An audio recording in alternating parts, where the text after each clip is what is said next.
When Disney acquired one of the greatest family franchises and epic stories of all time, it didn't just buy Star Wars. It acquired Lucasfilm's entire operation, including Industrial Light and Magic and Skywalker Sound.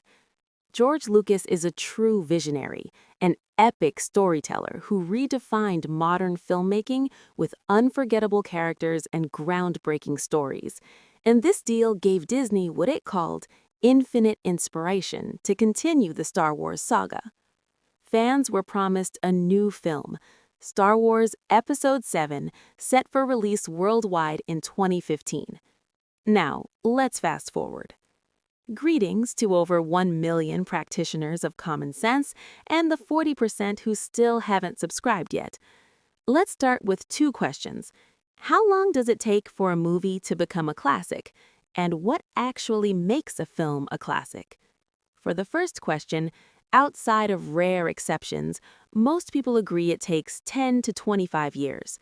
And for the second, a classic film is created through a rare combination of timeless storytelling, artistic innovation, emotional depth, and lasting cultural impact.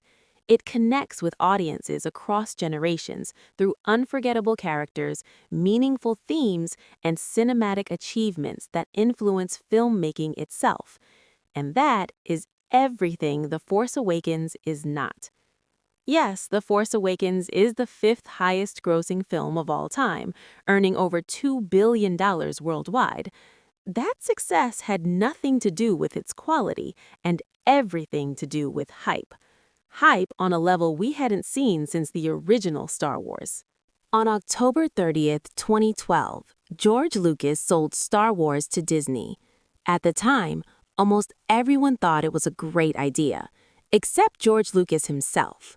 Still, he went through with it.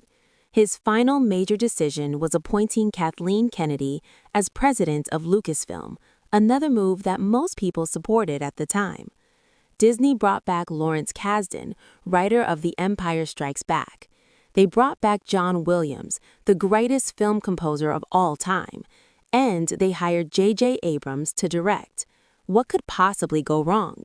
We were getting Han, Luke, and Leia back together. Turns out, everything. Time reveals all. And the fact that Disney and Lucasfilm didn't celebrate the 10-year anniversary of The Force Awakens while YouTubers did tells you everything. This review is entirely from hindsight. When I first saw The Force Awakens in 2015, I hated it, mainly because they killed Han Solo. Then I saw everyone else praising it and thought, maybe it's just me. So I watched it again. Then a third time. I still hated it and didn't watch it again until now.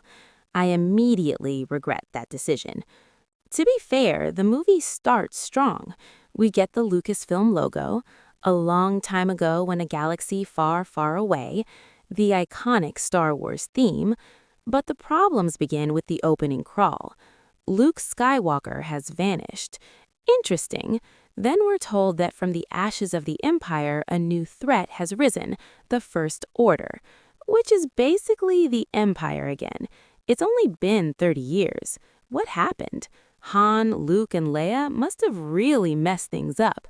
And now this new Empire wants Luke Skywalker, the last Jedi, destroyed. Princess Leia is now General Leia, because apparently demoting a woman from princess to general is considered feminism. Leia forms a resistance against the First Order, even though she's part of the New Republic government. So how do you form a resistance against the government when you are the government? The movie never explains this. Instead, you're expected to read comics and novels, not the old expanded universe Disney erased in 2014, but a new set of books that are immediately contradicted by later films. Then we meet Poe Dameron, the best pilot in the Resistance, which we know only because the movie tells us, not shows us. He's sent to Jakku, definitely not Tatooine, to retrieve a map to Luke Skywalker. He's captured by Kylo Ren, and while villagers are being executed, Poe decides to be sarcastic. This doesn't bother him at all. He survives only because his droid, BB-8, totally not R2-D2, has the map. Then there's Finn, a stormtrooper who defects after witnessing a massacre, arguably the most interesting character in the trilogy. And then there's Rey, the main character, female Luke Skywalker, a full-blown Mary Sue. She's a scavenger, mechanic, pilot, fighter, survivor who somehow grows up alone on a lawless desert planet without ever being harmed. Han Solo abandoned everything because he lost his son to the dark side. Now, there are characters in Star Wars who might realistically walk away from their children, but this is Han Solo we're talking about. The man who shot Greedo, took a shot at Darth Vader, and accidentally killed Boba Fett. Well, except we don't talk about that one. While there are countless crimes against imagination in this movie and the films that followed, everyone involved in creating this scene, from CEO Bob Iger to Kathleen Kennedy, from Lawrence Kasdan to J.J. Abrams, right down to catering, should never be allowed to make another movie again. Honestly, they shouldn't even be trusted with a TikTok.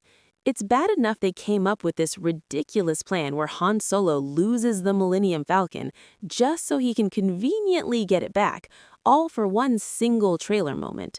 Chewie, we're home. I can't prove it, but it's common practice in Hollywood now to shoot scenes specifically for trailers instead of letting the movie speak for itself like it used to. And it only gets worse. Han Solo has reverted into a 70-year-old smuggler, being chased by space gangsters while transporting dangerous creatures that kill most of his crew, and Han apparently couldn't care less.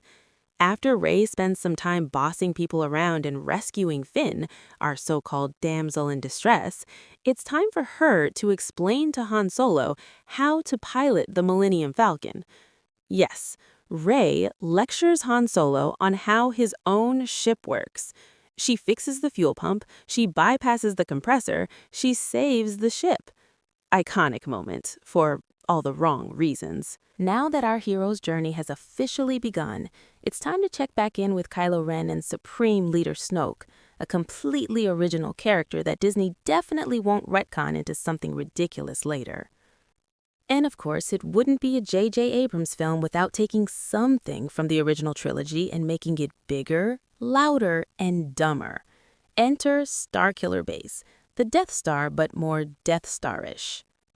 The First Order reveals that their superweapon is fully operational and ready to destroy the established government, which somehow also funds the resistance. How you have a resistance supported by the government it's resisting against, I still don't know. All of this happens because Snoke is terrified that the resistance might find Luke Skywalker, even though other Force users like Ahsoka, Ezra Bridger, and Grogu exist. But let's be honest, Disney is never killing Grogu. There's a scene where Kylo Ren speaks to Darth Vader's helmet as if it's guiding him. Maybe Vader's dark side essence became its own entity, which would be stupid, but not as stupid as introducing this moment and never doing anything with it again. Back on the Millennium Falcon, BB-8 reveals that the map to Luke Skywalker is just a MacGuffin, leading to another MacGuffin. Han Solo then explains that Luke Skywalker gave up after one of his apprentices slaughtered the Jedi students.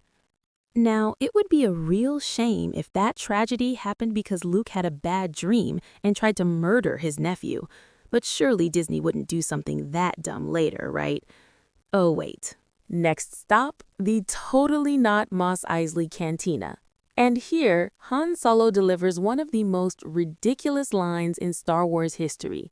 Women always know the truth. Always.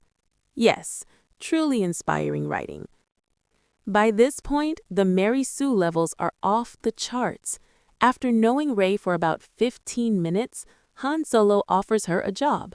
Because one defining trait of a Mary Sue is that everyone instantly likes them. Then, halfway through the movie, Finn finally gets a bit of backstory. He explains that he was kidnapped as a child, raised to be a stormtrooper, and chose not to kill. Which is actually interesting, but it's delivered so late it barely matters. After surviving alone on a lawless desert planet, instantly trusting strangers, effortlessly piloting legendary ships, and impressing Han Solo himself, it's no surprise that Luke Skywalker's lightsaber calls out to Rey.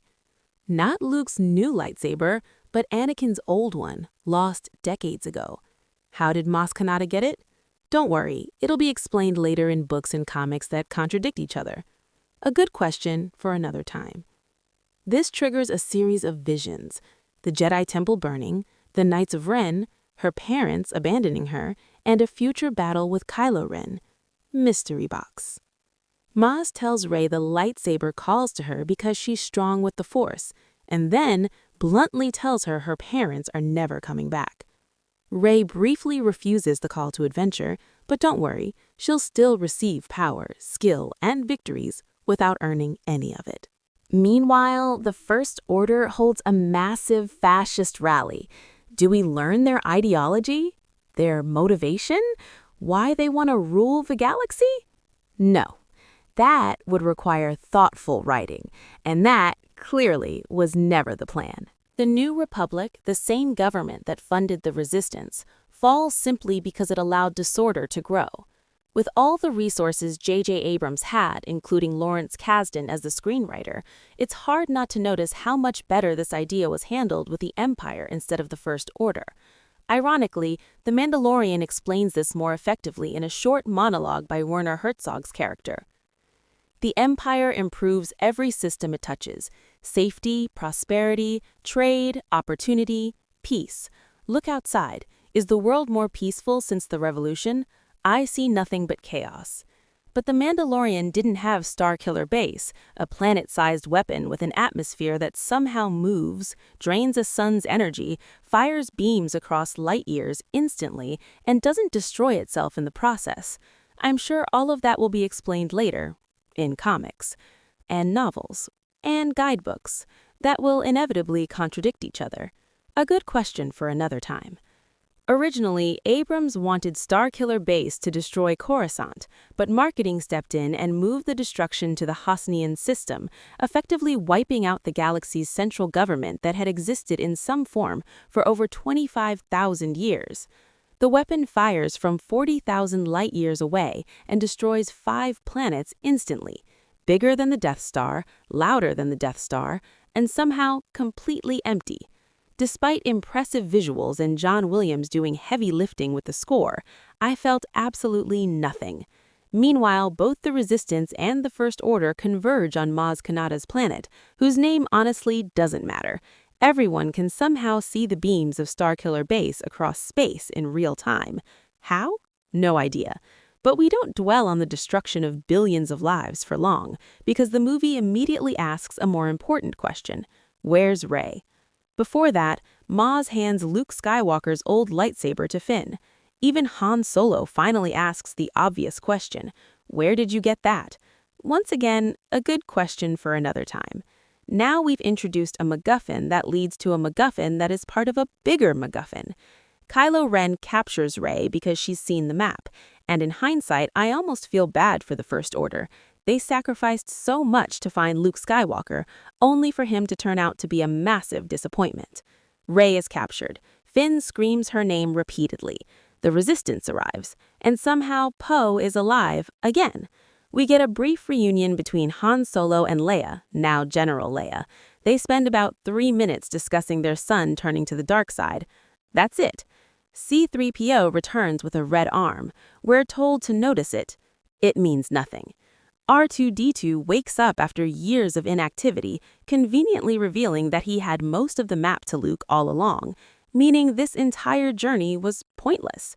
Rey, meanwhile, resists Kylo Ren's interrogation, despite having no training, and then probes his mind instead. Kylo runs off to Snoke. While he's gone, Rey teaches herself the Jedi mind trick, instantly, with no training. She escapes. Kylo Ren has another tantrum because nothing builds a terrifying villain like making him look emotionally unstable. Back at the Resistance base, we finally learn how Starkiller Base works. It's like the Death Star, but bigger. That's it. That's the explanation. Hollywood, here's a message. If you don't care about the story, why should we? 5 planets were destroyed. Billions died. The entire government collapsed, and no one reacts like it matters. The Resistance attacks Starkiller Base, because of course they do. Han, Chewbacca, and Finn go to disable the shields and rescue Rey, though Rey doesn't need rescuing. Heroes save themselves now. Captain Phasma, heavily marketed as a groundbreaking female villain, gets 2 minutes of screen time, lowers the shields, and is thrown into a trash compactor. Finn is revealed to be a janitor. The assault continues. Rey and Finn confront Kylo Ren. Finn is quickly defeated. Then comes the moment that completes Rey's hero's journey. She grabs Luke Skywalker's lightsaber, uses Luke's theme music, and defeats Kylo Ren, despite no training, no mentor, and no struggle. She doesn't just match him, she overpowers him. That's the hero's journey now. Not growth, not failure, just instant greatness. Starkiller Base explodes. Everyone returns, except Han Solo. Rey hugs Leia. Chewbacca is ignored. R2-D2 conveniently reveals the rest of the map, and instead of sending Luke's sister to find him, they send Rey, a stranger, with his old lightsaber. After waiting 32 years, Luke Skywalker finally returns, in silence, for less than 2 minutes. By the end, Rey is gifted Luke's legacy, his lightsaber, his droid, Han Solo's ship, and eventually his name, without earning any of it. Han is dead. The reunion fans waited decades for is gone, and whether people realized it or not at the time, Star Wars died here. The Force Awakens was cinematic clickbait, nostalgia bait, a $2 billion con that set the tone for everything that followed. The destruction of legacy characters, the rise of hollow girl boss storytelling, politics over narrative, and blaming fans for studio failure. And even today, years later, the biggest questions remain unanswered. How did the First Order rise? Who funded Starkiller Base? Where did Snoke come from? And no, comics, novels, or guidebooks